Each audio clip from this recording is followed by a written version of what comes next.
Swan Hill is in northwest Victoria. Wonderful holiday destination, special history, 300 kilometres from Melbourne.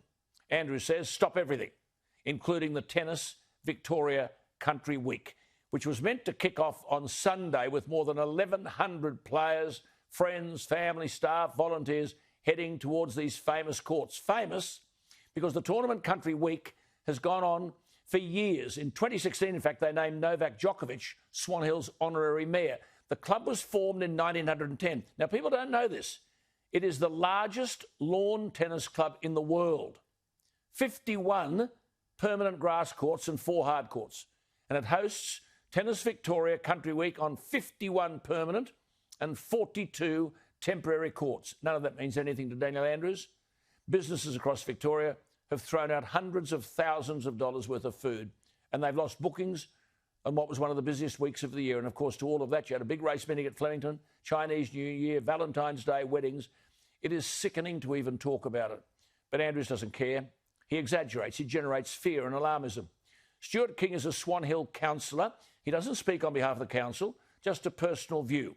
He wants Daniel Andrews to write a cheque for the Swan Hill Lawn Tennis and Croquet Club as compensation for the cost of the 5-day lockdown on Swan Hill's economy. Stuart King joins us. Stuart, thank you for your time. I know you're talking into an empty tank. This bloke Andrews doesn't seem to care.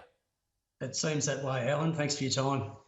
Not at all. You're 300 kilometres north of Melbourne, the biggest weekend for Swan Hill.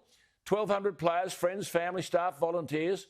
Cancel everything. Now, I know you've seen this at a personal level. I think you've got a hire business, haven't you? You rent out equipment. Your daughters work at the restaurants. They were booked out for the whole week. Your sister ordered extra stock for a clothing store. That'll have to be discounted. And you go from real hype in the town leading up to it to this feeling of demoralisation. What's the mood there? Oh, Alan, it's disappointing. I mean, the weather this week has been absolutely beautiful already as well. I mean, mid-30s, hardly a breath of wind. And, yeah, the town was abuzz last week, just waiting for Country Week to arrive. The volunteers have just worked tirelessly for the last month or so to get everything ready. And it's heartbreaking. Yeah. Jim Blake says, no, boom. And across Victoria, it costs over $1 billion. Why, Stuart, I can't understand this. Why do Victorian people cop this?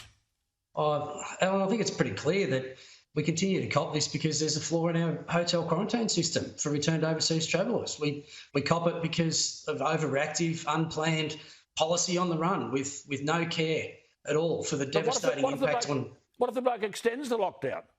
Look, I don't know, but, you know, businesses, communities, people who continue to suffer. Their social fabric's just been absolutely torn apart. You know, last year, no sport, no footy, no community events. You know, our people are really suffering, particularly in regional Victoria. I bet.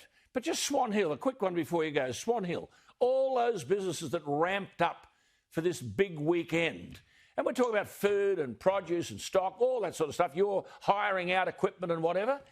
How are those people managing? They've lost a fortune. To them... Yeah, the economy in Swan Hill is estimated to have lost $2.5 million this week, Alan. $2.5 to $3 million. You know, 1,200 people in the town, all, you know, ready to spend money, all ready to enjoy themselves for a week, and you know, and it's all gone. Unbelievable. Stuart, good to talk to you. I mean, what can I do? My very best to all the Swan Hill community. Please tell them they're in our thoughts. Not that that's helped, but look, you've been robbed. And many Australian businesses can identify with that.